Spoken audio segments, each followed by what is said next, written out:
Halo semuanya, kembali lagi di channel Informasi dan Fakta Menarik atau IFM Channel. Dan di konten kita kali ini kita akan coba membahas tentang buku hitam yang dimiliki oleh Ferdy Sambo yang katanya memiliki hal-hal penting terkait dengan kepolisian. Namun tahukah Anda, ada dua orang Kapolri yang juga memiliki kesamaan dengan Ferdy Sambo, yakni memiliki sebuah catatan yang dituliskan di dalam sebuah buku yang dinamakan buku hitam.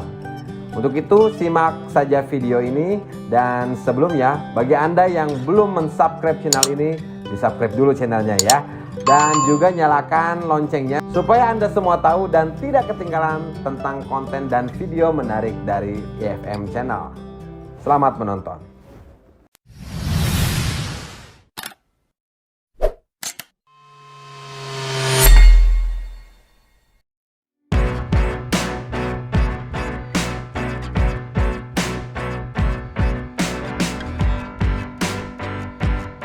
Mantan Kepala Divisi Propam Polri Ferdy Sambo, terdakwa pembunuhan Brigadir Nofriansah Yosua Huta Barat, selalu membawa buku bersampul hitam termasuk saat menjalani persidangan.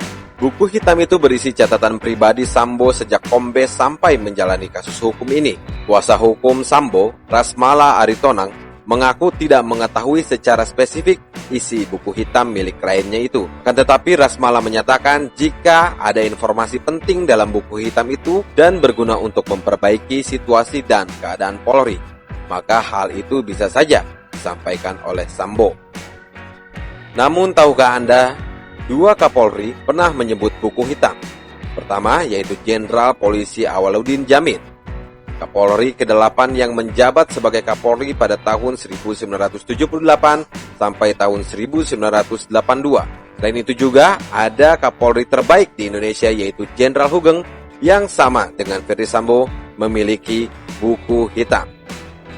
Di konten kali ini kita akan membahas terkait buku hitam yang dimiliki oleh Jenderal Polisi Hugeng Imam Santoso.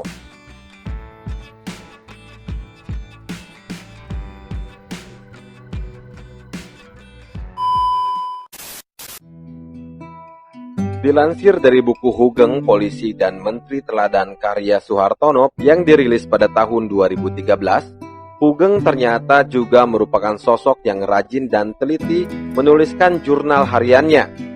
Ia terbiasa menuliskan pengalaman-pengalaman sehari-hari dalam sebuah buku berukuran besar. Pengalaman-pengalaman itu ditulis menggunakan tulisan tangan Hugeng sendiri, lengkap dengan tanggal kejadian. Tak hanya pengalaman baik-baik saja yang ditulis, tetapi peristiwa buruk pun juga diabadikan dalam catatan itu. Suatu hari, catatan Hugeng itulah yang menyelamatkan dia dari fitnah salah seorang rekannya di kepolisian. Saat itu Presiden ingin menanyakan kebenaran kabar yang menyebut Hugeng ingin menggulingkan atasannya saat itu, yakni Jenderal Sucipto Yudhodiharjo. Saat itu Sucipto menjabat sebagai Kapolri, atau pada saat itu dikenal sebagai sebutan Menteri Panglima Angkatan Kepolisian atau Menpangak. Setelah ditanya oleh Presiden Soekarno pada saat itu, Hugeng terkejut lantas bertanya, "Siapa yang bilang, Pak?" Presiden Soekarno lantas menyebut satu nama. Lalu Hugeng meminta agar dirinya dikonfrontasi dengan orang yang menyebut dia akan melakukan kudeta terhadap pimpinannya. Akhirnya Presiden Soekarno setuju dan menjadwalkan pertemuan dengan orang yang bersangkutan untuk mengkonfrontasi tuduhan itu. Saat dikonfrontasi dengan orang tersebut, Hugeng tidak lupa tentunya membawa buku besar yang menjadi catatan hariannya. Di hadapan Bung Karno, Hugeng membenarkan bahwa dirinya memang didatangi oleh orang yang bersangkutan di kantor dan rumahnya. Secara rinci, Hugeng menyebutkan tanggal dan pertemuannya, serta isi detail pembicaraannya. Hugeng juga membenarkan jawabannya setelah diajak yang bersangkutan untuk menggulingkan Menteri Panglima Angkatan Kepolisian, Jenderal Polisi Sucipto. Dalam pertemuan itu, Hugeng memang diajak untuk ikut menggulingkan Menpangak. Namun di catatan buku itu, Hugeng menyatakan tak bersedia ikut mendongkel Menteri Panglima Angkatan Kepolisian atau Menpangak. Selama Pak Cipto adalah atasan Hugeng, Hugeng tidak mau mendongkelnya, apapun alasannya, tegas Hugeng. Jadi jangan memutarbalikkan fakta begitu, Mas. Wong sampean sendiri yang mengajak untuk mendongkel Pak Cipto. Mengapa Hugeng yang kemudian dituduh? Jelas Hugeng sambil membacakan dan menunjukkan catatannya yang ditulis di buku hitamnya kepada presiden dan orang yang bersangkutan. Di catatan itu, Hugeng menunjukkan orang tersebut 2 kali datang ke rumahnya, serta mengajak Hugeng untuk menumbangkan Sucipto. Namun Hugeng tetap tidak bisa dibujuk untuk merebut jabatan orang lain tanpa hak dan mengorbankan orang lain. Akhirnya presiden bertanya kepada yang bersangkutan, apakah yang diceritakan oleh Hugeng itu benar? Polisi itu lalu menjawab, ya, betul. Hugeng kemudian meminta yang bersangkutan untuk tidak lagi memutar-balikan fakta. Presiden Soekarno menegurnya dan menganggap persoalan itu selesai. Dengan alasan yang tidak mau mempermalukan pihak lain, pihak yang mengetahui cerita ini sengaja tidak mau menyebutkan siapa orang yang dimaksud oleh Hugeng tersebut. Sejarah kemudian mencatat seusai jabatan Sucipto Yudhoyono sebagai Kapolri berakhir, Hugeng justru ditunjuk untuk menggantikannya. Jenderal Hugeng Imam Santoso menjadi Kapolri kelima yang menjabat sejak tahun 1968 hingga tahun 1971.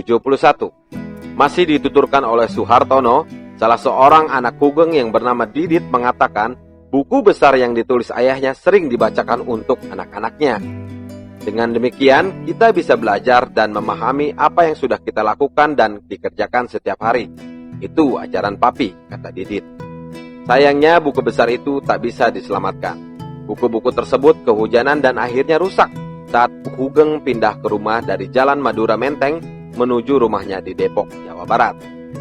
Diceritakan dalam autobiografinya, Polisi Idaman dan Kenyataan, Hugeng menceritakan suatu kasus yang terdapat dalam buku hitamnya.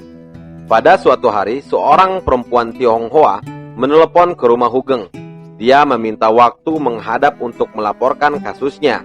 Hugeng kemudian menerima perempuan itu di kantor Mabak, sebutan pada saat itu untuk penamaan markas besar kepolisian. Perempuan itu membuka pembicaraan dengan mengejutkan. Ketika itu ia mengatakan, "Saya cuma ingin bertanya Mas Hugeng, bagaimana mobil barunya?" Kata perempuan itu. Katanya Mas Hugeng punya sedan Mercedes baru. Hugeng dengan lantang menjawab, "Jangan macam-macam, saya tak punya Mercedes, bahkan tak punya sedan pribadi, tak mampu beli," kata Hugeng. Lalu perempuan itu menjawab, "Saya sudah menduga Mas, tapi karena itulah saya memberanikan diri menghadap," kata perempuan itu.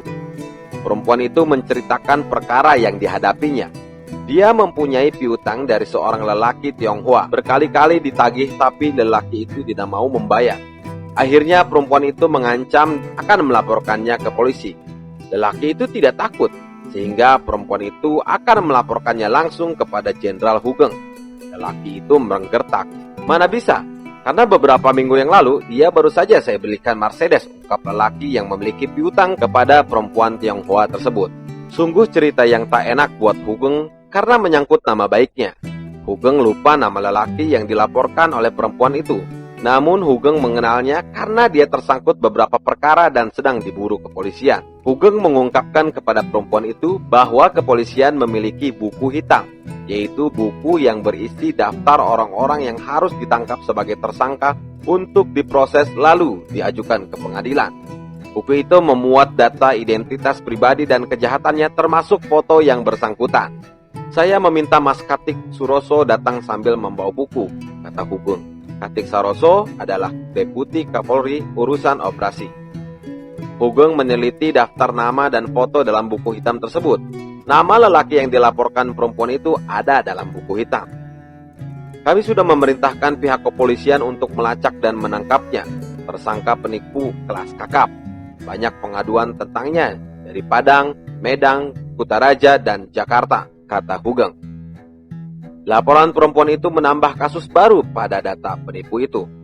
Perempuan itu meminta kepada Hugeng agar penipu itu segera ditangkap dan dia memberitahu bahwa penipu itu akan segera pergi ke Singapura pada pukul 6 sore hari. Akhirnya Hugeng langsung menghubungi pihak imigrasi dan meminta agar penipu itu ditahan di Bandara Kemayoran. Pukul 4 sore, Hugeng pulang ke rumah. Belum lama di rumah, dia menerima telepon dari pihak imigrasi di Bandara Kemayoran yang mengabarkan telah menahan penipu itu. Hugeng menghubungi Katik Suroso untuk sama-sama kembali ke kantor Mabak. Polisi yang dikirim ke Bandara Kemayoran berhasil meringkus penipu itu dan membawanya ke kantor Mabak. Penipu yang mengaku telah memberi mobil Mercedes kepada Hugeng itu akhirnya diproses sampai pengadilan. Nama saya sebagai pejabat rupanya sudah cukup komersil. Kalau disalahgunakan orang lain, saya hanya bisa geleng-geleng kepala, kata Hugeng.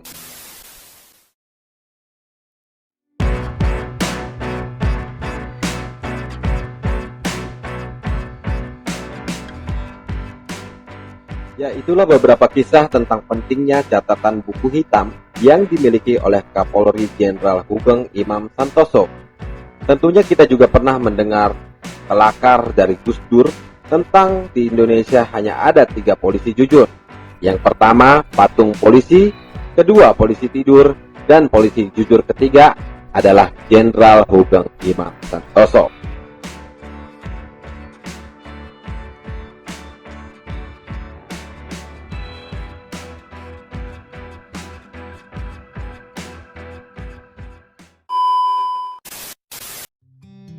Sebuah buku catatan menjadi hal yang penting bagi sebagian orang penting dalam mencatat berbagai momen-momen yang penting.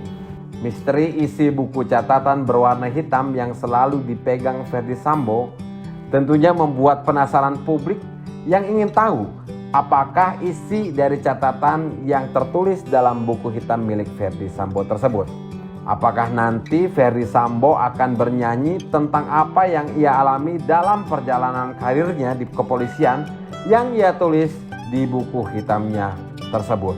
Untuk itu kita nantikan saja. Terima kasih untuk kalian semua yang sudah klik video ini, dan sekali lagi jangan lupa subscribe channel IFM atau Informasi Fakta Menarik channel, dan kami akan menyuguhkan informasi dan juga sejarah-sejarah yang menarik untuk Anda tonton semua. Terima kasih.